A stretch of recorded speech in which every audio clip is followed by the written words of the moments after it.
1. Which chart is correct?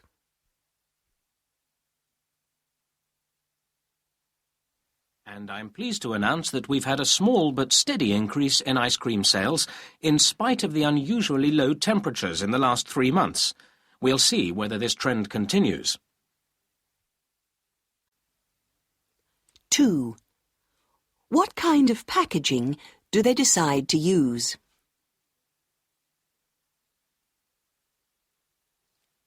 What packaging do you recommend for the smaller type of bottle? Well, I'd wrap it in clear plastic and tie it at the top. OK. But don't you think a box would be better? Perhaps with a pattern on it? Boxes are dull, and a pattern on the plastic would look untidy. Right. We'll do as you recommend. 3. Where is Mike going to take the visitors first?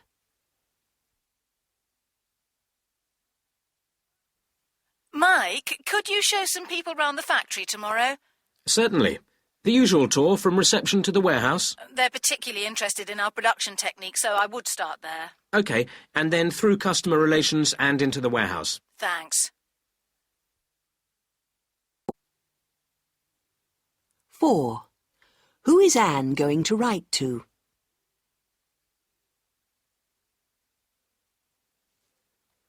Anne, that supplier we use has become very unreliable, and we've decided to look for another one. Seems a good idea. We don't need to inform our clients, but could you send a note round to all our departments when we've decided who to replace the supplier with? Yes, of course. 5. What's the new time for the meeting?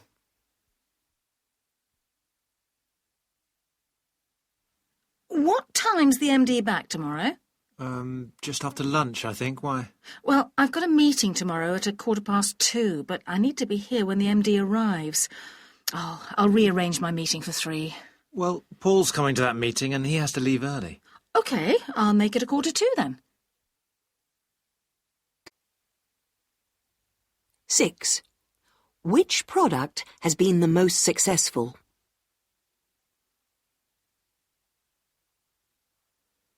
Our sales figures show that toy trains haven't done very well, although we've sold a reasonable number of the dolls. As for model cars, we've sold so many that we can't produce enough. 7. What is the purpose of the meeting?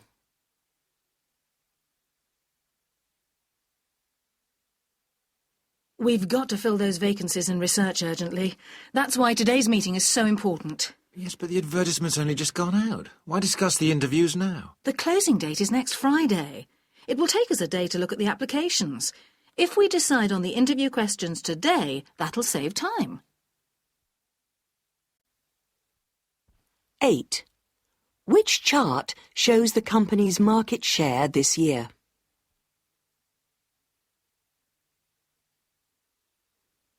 Is the company doing better this year? It's a mixed picture, really. Sales have risen by about 50%, which is excellent, but our total market share is down to 5% from 20% last year. Part 2. Human Resources, Helen speaking. Hello, it's Alan Thomas phoning about the vacancies here in Customer Services. I'll just take the details to put in the ad. It's for 5 telephone operators, isn't it?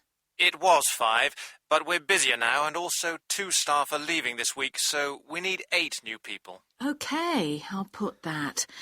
And are these grade 1 posts? Salary 14 to 15,500? Starting salary is 14,000, but I need some people with experience, so we'll pay up to 16,950. That's the top of grade 2. Fine. Holidays next. The usual 21 days a year?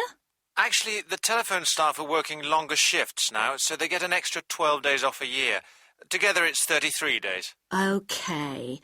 Do you have a reference number for these posts? Yes, it's CS080011. Right. We'll advertise next week, September the 7th. What start date shall I put? The 6th of October? I wanted them to start on the 1st, but your date is better, so put that. And will you be their line manager, Mr. Thomas? They'll actually report to Sue Blackman. That's double N. And who can people contact? Sue. She's on 795-335. Right. Part 3. OK, I just want to update you on our main plans for promotion this autumn. The main campaign will, of course, be the Pocket Dictionary, but we also have a reasonable budget for the new roadmap, which is coming out next month, as you know. For both titles, we've already taken full-page adverts in Travel magazine, and I'm also considering space for the dictionary in that new monthly Reference Now. For window and general shop display, our designer has produced the wonderful stands you can see in the corner. I'm sure you'll agree that the orange is an improvement on the green stands we had last year. We're looking at a range of free gifts for handing out at exhibitions. Currently on order are calendars and key rings, but possibly, in future, larger things too, like umbrellas for major clients. I'd like your views on that idea before I go ahead. Alison's managed to negotiate some airtime on Radio East, and I'm going to visit a TV network on Friday. That's more relevant to our future titles, though. Now, publicity material. Everything is listed in the annual catalogue, which will be ready to send to booksellers in December. And talking of bookseller mail shots, we've also got one going out in September, which will be our information sheet. Finally, I can confirm the venue for the dictionary launch party, which is next month. Now, some of you know we were trying to get the university library, but in fact we've now booked the management centre, which will be excellent. Their catering is supposed to be very good. Part 4. There's quite a lot to talk about. Well, Sue, it doesn't matter if we don't cover everything today. OK, David, let's see how we go. Things are looking good, aren't they? Definitely. I'm very pleased. We've gone beyond our sales targets. Our share price is stable. And, of course, you know Eurocon were going to move, but they've chosen to keep their contract with us after all. But winning the prize for British Exporter of the Year was the best thing, as far as I'm concerned. On the other hand, there is the problem of rising costs. Yes.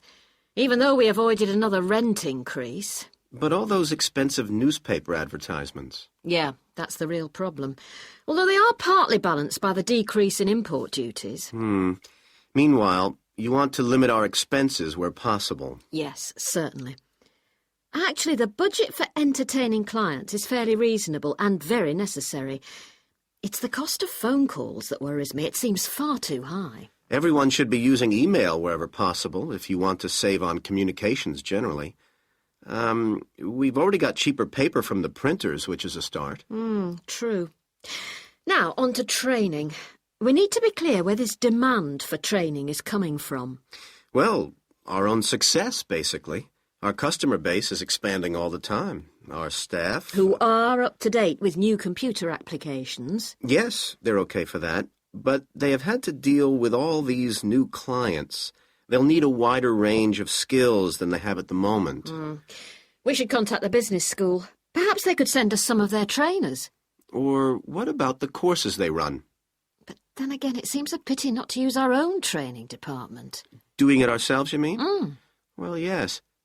After all, it's the people here who know what we do best and can really understand our needs. I agree. OK, what's next? There's the printing of the new brochure. Is the basic information changing? I shouldn't think so, but the whole thing really needs to look a bit better. The current one just doesn't give the right idea at all. Much too old-fashioned. Yes, a new presentation, a proper layout. What about out-of-date products? Steve's already taken them out. Now, do you want to talk about the supplier situation? You mean the situation with Johnson's? Yes. They're just not giving us what we need. Their prices have always seemed very reasonable, but the products aren't good enough. There's no point being cheap and on time if we don't actually get what we want. Right. Well, we need to deal with the situation. What contact have you had with them? I wrote to them twice last month, and it didn't seem to have any real effect. We've looked at every order as it comes in, so we already have a fairly clear picture of the problem. I think you should start by ringing some other firms. See if they can match Johnson's deal. Then I'll make a decision. Right. Great. We did manage to discuss everything. Yes, good.